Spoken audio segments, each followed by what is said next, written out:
o samba na realidade não vem do morro nem lá da cidade.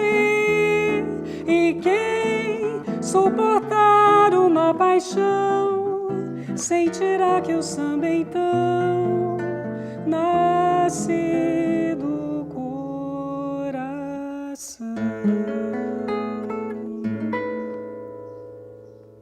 O que é o samba?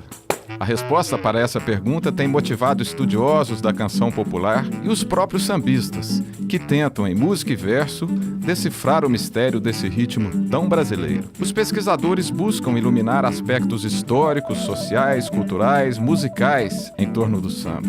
É difícil estabelecer uma origem para um fenômeno que resulta das trocas culturais entre as etnias que estão na base da formação do Brasil. Ao longo do tempo, essa mistura resultou numa musicalidade original. O samba está em toda parte e tem diferentes sotaques. Mas há uma ponte entre a Bahia e o Rio que está por trás da popularização do samba. É fato de que existe uma manifestação musical que, se a gente traçar a sua origem, acontece na Bahia e que acabou chegando no Rio de Janeiro e que isso impactou na formação do samba carioca, isso é impossível a gente negar, né?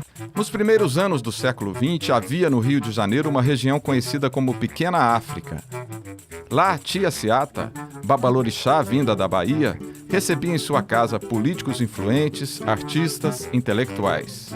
A casa da tia Seata representa as diferentes mediações culturais que resultaram na moderna canção brasileira. Na sala principal, o piano era um ambiente para a música de salão. Na cozinha, os improvisos. E no terreiro, os batuques africanos do candomblé. Tudo isso acontecia no momento em que uma nova tecnologia chegava ao Brasil: o fonógrafo. Os músicos eruditos não viam necessidade de gravar suas canções já devidamente anotadas nas partituras. Quem topou participar da novidade foi a turma do batuque e dos improvisos da casa da tia Seata, que fez uma das primeiras gravações comerciais em 1917. Então o samba pelo telefone ele foi tomado como um marco do samba moderno, ele foi tomado como um marco inicial do samba justamente por ele ter uma autoria reconhecida e por ele ter feito bastante sucesso no carnaval. O samba se tornou uma metáfora de várias faces de nossa identidade e se transformou ao longo da história. Já foi coisa de vagabundo, malandro, boêmio, subversivo e também deu régua e compasso para um dos grandes espetáculos da terra. A partir do pensamento do Gilberto Freire, a mestiçagem passa a ser visto como algo que nos caracteriza enquanto brasileiros, como um elemento que nos distingue. E é nesse sentido que o samba, de uma certa maneira, serviu como um emblema desse processo de mestiçagem, né? Pelo fato dele trazer, então, essa rítmica que vinha de uma matriz africana, mas que é reconfigurada aqui no Brasil. Quer dizer, o samba não é a pura batucada, né? Mas ele já mistura com elementos da canção. Então, ao trabalhar justamente nessa mestiçagem, o samba se colocava como um produto cultural que expressava essa mestiçagem brasileira. Na Bossa Nova, foi reinventado e ganhou as plateias internacionais. Só privilegiados têm ouvido igual ao seu.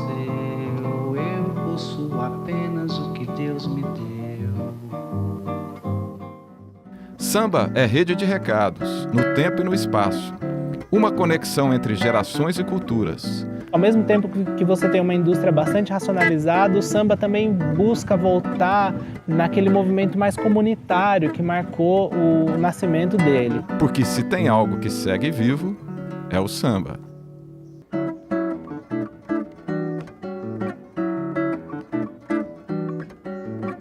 Fazer samba não é contar piada, quem faz samba assim não é de nada. Um bom samba é uma forma de oração.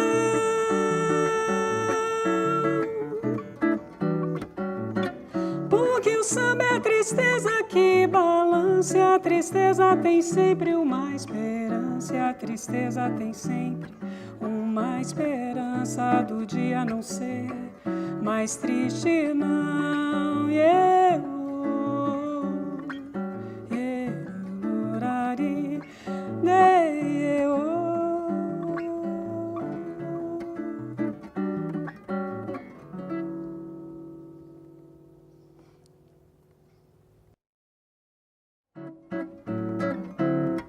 O samba ainda vai nascer, o samba ainda não chegou, o samba não vai morrer, vejam